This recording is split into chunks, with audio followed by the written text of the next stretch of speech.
Bem-vindos ao No Princípio Era a Bola, o podcast da Tribuna Expressa em que descomplicamos o futebol. Hoje é 29 de julho, o Europeu está de volta para os oitavos de final e nós estamos também de regresso para as nossas análises diárias. Eu sou o Pedro Barata e neste verão cheio de desporto, hoje temos o começo da volta à França e por isso tenho comigo os camisolas amarelas no comentário, Rui Malheiro. Olá, Rui. Viva Pedro, cumprimentos ao Tomás e também já agora ao Gustavo, que está para gravar connosco. E Tomás da Cunha, já de regresso da Alemanha. Olá, Tomás. Olá a todos, já recuperadíssimo. Bem-vindo de volta. Subscrever o Expresso é ter acesso à melhor informação, a uma vasta oferta de conteúdos exclusivos e à opinião de referência. Subscrever o Expresso é tornar-se membro do nosso clube, poder ser voz ativa de uma comunidade informada e beneficiar de vantagens exclusivas. Subscreva o Expresso em expresso.pt/digital. Expresso. Liberdade para pensar. Admito que estive para chamar os Pogacar do comentário, mas tendo em conta o próximo adversário de Portugal, é melhor não dar muita moral aos eslovenos. Exato, e é bom não dar muita moral aos eslovenos nesse confronto de segunda-feira. Mas para começar, nesta primeira ronda, nesta primeira jornada, nesta primeira etapa de oitavos de final, temos às 17 um Suíça-Itália e às 20 uma Alemanha e Dinamarca, dois duelos entre países que partilham fronteiras. Vamos começar pelo jogo das 5 da tarde, em Berlim. A Suíça vem de uma excelente fase de grupos, apresentando variabilidade e muitas soluções táticas. Esteve em instantes de derrotar a Alemanha, enquanto a Itália, por sua parte, esteve em instantes de ser eliminada pela Croácia. Tomás, podemos dizer que a Suíça é a favorita? Não diria que é a favorita, mas diria que é um jogo de 50-50. Pelo que a Suíça mostrou na fase de grupos, talvez a par da Áustria, a equipa mais consistente do torneio, também pesando as expectativas, porque não eram duas seleções que fossem vistas como candidatas a nada no início da competição, não mais do que candidatas a surpresa. E a verdade é que a Suíça foi, nos 3 jogos, uma equipa capaz de provocar dificuldades ao adversário, jogando de diversas formas e com nuances diferentes, desde logo na questão dos avançados, por exemplo. Portanto, a Suíça tem uma equipa estabelecida, que pode variar numa ou noutra posição, mas há bases que se mantêm. Desde logo a solidez dos centrais, Sommer, que cometeu aquele erro no jogo com a Alemanha, que depois nem sequer contou, mas que também normalmente é um guarda-redes muito seguro, a forma como atrai curto desde trás e tem nos médios com Xhaka e Freuler muita capacidade de pressão para recuperar alto e a variabilidade no trio da frente. Aí é onde há mais espaço para dúvidas, diria, na forma como à frente o técnico Iachino vai surpreender a Itália, porque já vimos Shaqiri, parece-me difícil que jogue, já vimos Doué, talvez tenha oportunidade, e ainda há outros jogadores que podem aparecer, como por exemplo o Amdouni, que é um avançado mais de jogo, que depois ataca, permite que os extremos ataquem as costas da defesa adversária, mas da Suíça só há certezas, ainda com a nuance de Aebischer, que tem feito um bom torneio como lateral esquerdo, que se mete depois por dentro para se juntar aos médios. A grande invenção tática de Murat Yakin. Completamente. Aliás, taticamente está a ser um treinador muito assertivo, com muita visão para provocar dificuldades aos adversários. Realmente. E aí ainda juntaria outro fator. É que individualmente a Suíça tem Akanji e Xhaka, que estão a ser duas das grandes figuras deste europeu, individualmente falando.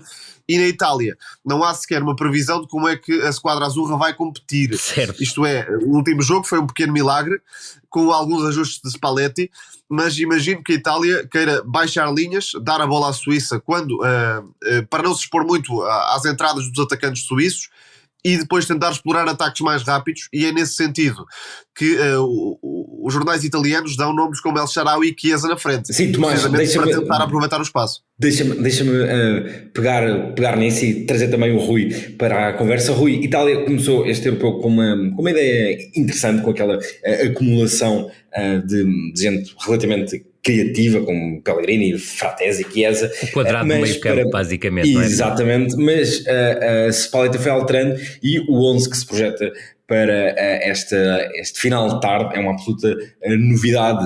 para os nossos ouvintes saberem, por exemplo, a Gazeta dello Sport lança uma equipa com do meio campo para a frente, que Fagioli, Cristante, Barella, El Shaarawy, Chiesa, e a dúvida se Scamacca ou Retegui na frente.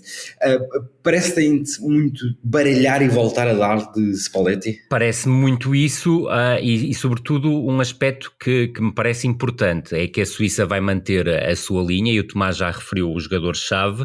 A única situação que pode ser um bocadinho mais complicada para a Suíça é a questão do Widmer não estar apto, por causa dos 2 cartões amarelos, e vai jogar o já que vais por aí, Widmer suspenso de um lado, Calafiori suspenso do outro, só para relembrar isso. E eu já iria aí e dizer que se calhar ainda tem mais peso a ausência do Calafiori em relação à do Widmer. No entanto, no lugar do Widmer vai jogar o Sérgio, é um jogador que eu conheço bem e acredito que o Tomás também. Eu tenho algumas dúvidas se o melhor posicionamento dele é ser central pela direita, se é ser lateral direito. Agora, não oferece as mesmas coisas que o Widmer oferece. O Widmer seria um jogador absolutamente fabuloso. No último terço. Exatamente. O Widmer seria um jogador absolutamente fabuloso se tivesse uma melhor tomada de decisão no último terço, mas a verdade é que ele chega permanentemente ao último terço, aparece em zonas de finalização, e isso o Sérgio dificilmente vai garantir. Ou seja, será um jogador que, do meu ponto de vista, oferecerá mais consistência do ponto de vista defensivo, mas terá muita dificuldade em ser agressivo do ponto de vista ofensivo. Em relação à questão que me colocavas diante da Itália, eu creio que é uma grande... Desculpa, Rui, deixa-me só acrescentar. Sim, diz. É que Di Marco não deve jogar. É isso? E aí a Suíça poderia atacar o lado frágil da Itália, mas sem uma solução viável para isso também não aconteceria, ou dificilmente aconteceria. Fala-se em Di Lorenzo, Darmian nas laterais. Exatamente. Eu não creio que seja a melhor solução, e mudar também para uma estrutura perto do 4-3-3, quase a tentar plagiar aquilo que a Espanha está a fazer atualmente, mas com jogadores com características completamente diferentes e que, do meu ponto de vista, não são longe disso extraordinários, apesar de achar que o Chiesa pode marcar diferenças. A informação que me chegou é que o Retegui provavelmente manterá a titularidade. Acho isso um equívoco tremendo, até porque se jogar com os 2 extremos, a Chiesa e o El Shaarawy, eu creio que o Scamacca faria todo o sentido, mas vou muito na linha do que Tomás disse. A ideia de jogar com o Retegui explica logo que a Itália não quer um jogo muito elaborado, não quer chegar rápido às zonas de finalização, não é? A equipa no último terço, exatamente. E ter uma presença na área para condicionar os centrais. Verdade. Tenho, obviamente, também dúvidas em relação àquele que será o novo acasalamento de centrais, será Mancini com Bastoni. É certo que o Bastoni vai estar mais confortável no centro-esquerda, e isso parece-me também importante em termos de saída rápida e da tal verticalidade que eu creio que vai ser pedida. Agora, se me falas de consistência coletiva, a Suíça está vários pontos acima da Itália, e sobretudo há um aspecto que nós temos vindo a referir aqui, o Tomás também, e creio que é importante. Se olharmos para o campeonato da Europa até o momento, os trabalhos mais de autor são os da Áustria e os da Suíça, independentemente da maior qualidade que a Alemanha, e já lá iremos, e a Espanha tem, que é indiscutível. Acredito que a França também irá ter, sobretudo na fase de mata-mata, mas aquilo que é o trabalho mais próximo de um clube numa seleção tem-nos sido oferecido pela Áustria, sendo que a Áustria joga praticamente sempre da mesma maneira, e a Suíça, mas a Suíça já nos mostrou, exatamente, a Suíça já nos mostrou versatilidade. E se bem se lembram, a Suíça no último europeu eliminou a França nos penaltis e levou a Espanha aos penaltis também. Exatamente. Portanto, é sempre uma equipa altamente consistente, não muda muito a base, e ano após ano, ou torneio após torneio neste caso, dá-se sempre muita luta. Vamos lá ver se desta vez consegue juntar ainda um brilho diferente. Tomás, já que lanças isso, convido também os nossos ouvintes a lerem um texto que foi publicado esta manhã na Tribuna Expressa, em que fala justamente desse caminho da Suíça. São 10 anos seguidos a passar fases de grupos, 6 europeus e mundiais a passar a fase de grupos, e só a França iguala esse registro nesta última década. O Rui estava a falar sobre a variabilidade que a Suíça tem. Tomás, eles na Suíça estão convencidos que Murat Yakin é assim uma espécie de mente tática privilegiada, e esperam uma surpresa, um trunfo na manga. Olhando ao que o Rui estava a falar sobre como poderá jogar a Itália, imaginas que retoque é que o técnico suíço pode dar? É difícil de prever. Diria que a dúvida está mais no trio de ataque, porque, por exemplo, um jogador como Vargas não foi sempre titular. Há a questão de Ebischer, e Ebischer imagino que possa meter-se novamente muito por dentro. isto assumindo que o Itália pode jogar no tal 4-3-3, e aí Ebicher pode funcionar como um joker na zona central para criar a superioridade. Um pouco como aconteceu contra a Hungria, foi o jogo em que essa diferença se fez notar mais. Agora, também parece que os avançados da Suíça não são suficientemente bons, e estou a pôr obviamente num plano abstrato, caso a Itália não dê muitos espaços. Concordo. Porque a Suíça tem vivido muito da recuperação alta e posterior aceleração, ou então da forma como constrói desde trás, sob pressão, e ganha espaços no meio campo contrário. E se a Itália se proteger em toda a linha nesse sentido, não sei como é que o processo criativo da Suíça vai funcionar, porque não há aqui um grande avançado, um jogador que marca a diferença. E até dá para imaginar que numa segunda parte em que o jogo esteja empatado, se calhar Shaqiri e a meia distância de Shaqiri, quem sabe se não podem vir a ser úteis. Verdade. Eu acredito, muito sinceramente, que o Rieder e o Dam-Doy vão ser titulares. O terceiro elemento é que será até determinante para a forma como a Suíça vai jogar. Eu diria que não me parece muito provável que o Embolo, e a imprensa suíça tem falado nisso, volte a ser titular. Acho que não.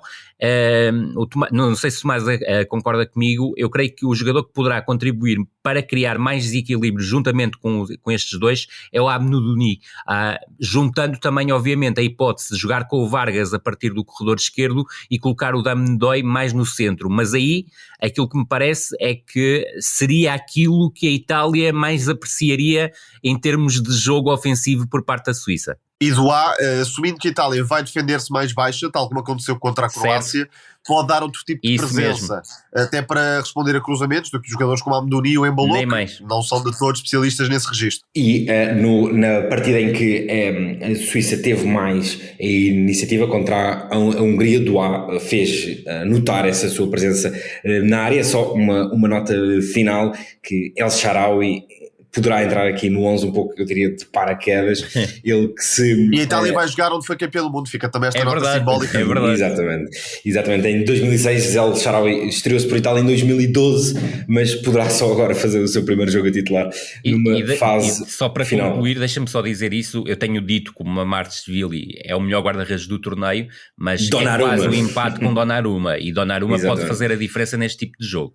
Itália foi campeão do mundo em 2006 em Berlim. A meia-final, na altura, contra a Alemanha foi em Dortmund, e é a Alemanha que terá um embate um pouco mais do norte da Europa, mas também com vizinhos, contra a Dinamarca. A Alemanha não supera uma eliminatória de um grande torneio desde 2016. Certíssimo. Já que, como sabemos, nos últimos 2 mundiais caiu na fase de grupos e no passado europeu nos oitavos de final. Está baixa na defesa da Mannschaft, deverá entrar Schlotterberg, o sportingista Ullmann é baixa nos dinamarqueses, espera-se Christian Norgard no 11. Rui, que encontro é que projetas? Acreditas que a Dinamarca cederá a iniciativa da Alemanha para tentar frustrar um pouco o plano A de Nagelsmann? Completamente, eu creio que será exatamente isso que vai acontecer, uma Alemanha a dominar o jogo, a procurar explorar as entrelinhas e muitas vezes atrair por dentro para depois desequilibrar por fora. Tenho alguma curiosidade para perceber, porque acho que faria sentido o Raum roubar o lugar ao Mittelstadt, mas o Mittelstadt oferece coisas do ponto de vista defensivo às quais me parece que o Nagelsmann está algo preso.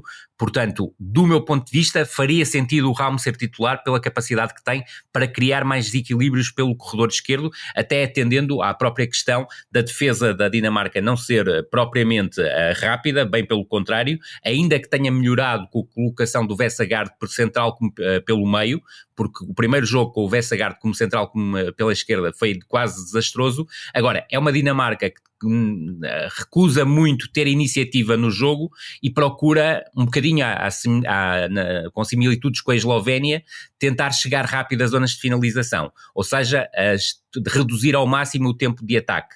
Agora, aquilo que me parece é que vão ter muita dificuldade, quer o Wind, quer o Højlund, para conseguir, frente à defesa alemã, que do meu ponto de vista tem problemas do ponto de vista coletivo por resolver, criar... E o Rudiger também está em dúvida, não sei verdade. até que ponto é verdade ou não, certo. Diz-se que está em dúvida também. É verdade. O Schlotterbeck vai jogar de certeza. Se o Rudiger não jogar, vai haver uma aposta num dos dois jogadores que o Nagelsmann acabou por levar para o campeonato da Europa, um bocadinho contra a corrente, se quiseres o Koch ou o Anton, vamos ver qual deles acabará por ser a opção. Agora se calhar o Hummels até dava jeito. Dava imenso jeito, então, para fazer uma dupla com o Schlotterbeck ainda mais ainda. Era estar em casa. Claro que sim. Depois, não acredito que haja muitas alterações. Eu gostava e acredito que para a Alemanha podia ser importante o Füllkrug entrar de início, mas eu creio que muito dificilmente o Nagelsmann vai abdicar, até pela questão de ter colocado 3 vezes o mesmo 11, vai só mudar o TAP porque é uma obrigatoriedade, portanto acredito que vai ter o Musiala e o Wirtz a surgirem permanentemente entre linhas e aqueles movimentos e contramovimentos entre o Gundogan e o Havertz. Não me parece que de início vá arriscar a mudança para o Füllkrug, e ainda por cima sabendo que quando o Füllkrug entra, em 20, 25 minutos chegam 2 ou 3 bolas e uma delas é gol. É que Füllkrug faz mais sentido como plano B do que como titular. Isso. Da forma como joga a Alemanha. Exatamente. É que depois, imaginemos que na segunda parte em que a Alemanha eliminar... precisa disso, já não tem essa alternativa. Já não tem o as-trunfo. E o Bayern não é esse as-trunfo. Tomás, acreditas que o Rui falou sobre a possível instabilidade da defesa alemã? Acreditas que esta Dinamarca, que eu diria que foi um pouco cinzenta na fase muito de grupos, cinzenta, tem armas para explorar essa instabilidade defensiva? Na Dinamarca vejo a falta de um jogador com as características de Dan Odoi, que foi aquele que criou mais dificuldades à Alemanha no último jogo, que é um velocista. A Dinamarca tem pontas de lança, embora Højlund não esteja a fazer de todo um torneio à altura daquilo que se esperava, mas creio que a principal dificuldade para a Alemanha, mais do que os avançados, pode ser o papel de Christian Eriksen, se efetivamente jogar, e espera-se que jogue, porque pode cair muitas vezes nas costas de Toni Kroos, e Toni Kroos, enfim, embora tenha feito bons jogos na Champions, não é um especialista neste momento, aliás, nunca foi. Neste momento também não é na ocupação de espaço e na recuperação de bola. Portanto, se Christian Eriksen conseguisse soltar-se muitas vezes no meio campo alemão, aí pode fazer a diferença. Mas parece-me que a Dinamarca está curta em termos de variedade de opções no ataque, portanto terá de ser muito por aí que cria dificuldades, mas coloca um grande ponto de interrogação ao processo defensivo da Alemanha, porque a experiência contra a Suíça não foi particularmente famosa, e Neuer contra a Hungria já tinha feito várias defesas. Parece-me que a Alemanha vai sempre criar oportunidades, dificilmente não marcará golos, por isso tem obviamente o favoritismo, mas se a Dinamarca tivesse um tipo de soluções diferentes, talvez pudesse ainda lutar pelo jogo, assim vejo mais difícil que elimine a Alemanha. Se a Dinamarca tivesse o Damsgaard de há 3 anos. Sim, exatamente, um jogador como Darami, que é muito rápido. Exatamente. Tomás, e acreditas que se, por exemplo, um 0-0 se for arrastando, que esta questão emocional alemã dos falhanços dos últimos anos pode começar a pesar? E faço-te esta pergunta não só pensando nesta partida contra a Dinamarca, mas nesta fase a eliminar. Sabemos que começa agora um novo europeu. Acreditas que se as coisas forem não correndo da melhor maneira para a Mannschaft, esse peso emocional dos últimos anos, estando a jogar em casa, pode pesar na equipa? Sem dúvida, é o fator casa, é essa memória recente de... não vou dizer fracasso, mas de resultados negativos para a seleção germânica. Portanto, se a Dinamarca conseguir levar o jogo para onde quer, sem dúvida que vai ter a vantagem emocional. Agora, até pensando numa fase adiantada, Neuer pode ser uma vantagem, obviamente. Verdade. Mas não creio que para as ambições alemãs deixar o jogo chegar a esse ponto seja favorável, porque as dúvidas iriam crescer até em torno de Nagelsmann, porque Nagelsmann é um treinador que creio que ainda tem algo a provar neste nível, não em termos estratégicos, toda a gente sabe que é um treinador estratega absolutamente fantástico, é um treinador que consegue, através do processo de treino, formar e potenciar uma ideia e os jogadores que encaixam nessa ideia, mas ainda não é visto como um gestor de topo, vamos colocar assim, como um selecionador de topo, e neste papel diria que também o próprio Nagelsmann tem algo a provar em termos de tranquilidade e voz de comando para esta equipa da Mannschaft. Rui, Florian Wirtz começou o europeu em grande, mas ao contrário de Musiala foi caindo um pouco. Nagelsmann precisa do melhor do craque do Leverkusen. Sem dúvida, concordo inteiramente contigo, independentemente de ele depois ter estado ligado de certa forma, quer no segundo e no terceiro jogo em que estava a ter exibições mais intermitentes, acabou por aparecer nos momentos-chave do jogo, mas creio que é preciso algo mais. Depois, obviamente, também acho que vai haver um aspecto interessante. É a forma como a Dinamarca vai tentar condicionar a primeira fase de construção da Alemanha. Eu creio que vai ter dificuldades pelo que se viu nos outros jogos e a curiosidade suplementar, sabendo que Schlotterbeck é canhoto e também se sente muito confortável em ações de construção e de vez em quando também em ações de condução, se Kroos continuará a descair para o centro-esquerda ou se será Schlotterbeck a ocupar o centro-esquerda e o Kroos a baixar para o espaço entre os dois centrais em termos de construção. Esse também será um aspecto a ter em conta na partida, ainda que me pareça que o Schlotterbeck possa emular, se quiser, Zutá e o Kroos continuar na sua zona de conforto, e é uma zona de conforto difícil para o adversário, que é descair sobre o centro-esquerda. Há mais um pormenor tático que pode ser relevante, é que a Alemanha tem defendido com 4 e tem tido algumas dificuldades nos corredores laterais. Verdade. Se a Dinamarca conseguir fazer chegar os alas ao último terço, pode criar aí a vantagem numérica e desequilibrar por aí. Agora, veremos se a equipa não estará tão baixa ao ponto de não conseguir fazê-lo. Exatamente. Eu creio que o ponto de partida dos laterais da Dinamarca será absolutamente decisivo para depois explorar, em termos principalmente de contra-ataque, as costas dos laterais da Alemanha. Aquilo que me parece, e olhando para aquilo que foram os 3 jogos anteriores, é que à partida serão o Mel e o Christiansen os titulares nas laterais. Portanto, acredito que partam de zonas muito baixas e dificilmente depois conseguirão bater quer o Kimmich, quer o Mittelstadt ou o Raum se jogarem. Mas concordo com o Tomás, os laterais, se forem mais afoitos do ponto de vista ofensivo, se não tiverem um posicionamento tão baixo, poderão criar desequilíbrios sobre os corredores laterais. E individualmente, porque foi uma das grandes figuras da fase de grupos, vamos lá ver se Musiala continua a carregar esta Alemanha, porque creio que estamos perante um dos grandes candidatos a bola de ouro deste torneio. Sem dúvida. E a partir de agora, infelizmente, cada encontro poderá ser o último da carreira de Toni Kroos. É verdade. Foi então o primeiro, no princípio era a bola de antevisão dos oitavos de final do Europeu. Cá estaremos amanhã para analisar o que aconteceu nesta primeira jornada e para antever as rondas de domingo. A sonoplastia deste episódio foi do Gustavo Carvalho. Rui Tomás, obrigado e até amanhã. Grande abraço e até amanhã, cá estaremos.